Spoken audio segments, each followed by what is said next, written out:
Welcome to JTV news. రాష్ట్ర వ్యాప్తంగా సంచలనం సృష్టించిన మేడ్చల్ జిల్లా షామీర్పేట మండలంలోని అలియాబాద్ చౌరస్తాలోని శ్రీ రత్నాలయ శ్రీ వెంకటేశ్వర స్వామి ఆలయంలో 2 రోజుల క్రితం భారీ చోరీ జరిగిన విషయం తెలిసిందే. ఈ నేపథ్యంలో సీసీ కెమెరాల్లో చోరీ జరిగిన తీరు, నమోదైన దృశ్యాలను పోలీసులు గమనించారు.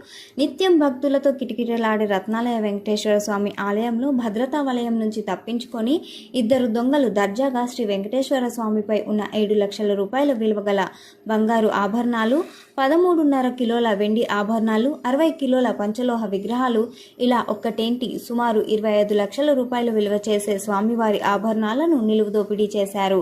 కేసు నమోదు చేసుకున్న షామీర్పేట పోలీసులు 5 బృందాలుగా విడిపోయి దర్యాప్తు చేస్తున్నట్లు పోలీసులు తెలిపారు.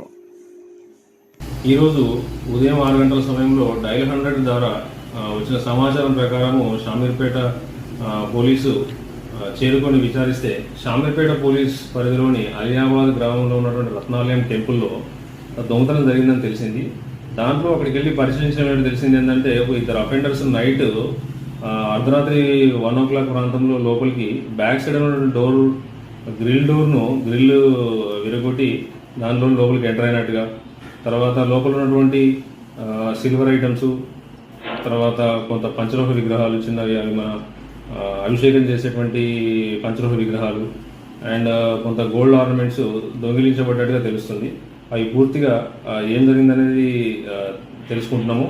అండ్ దీనికి సంబంధించి మా డాగ్ స్క్వాడ్ తోని తనిఖీ చేయించడం, తర్వాత క్లూస్ టీమ్ను తీసుకొని క్లూస్ టీమ్ ద్వారా వివరాలు సేకరించడం, తర్వాత నేరస్థలంలో ఉన్నటువంటి ఆధారాలను సేకరించడము.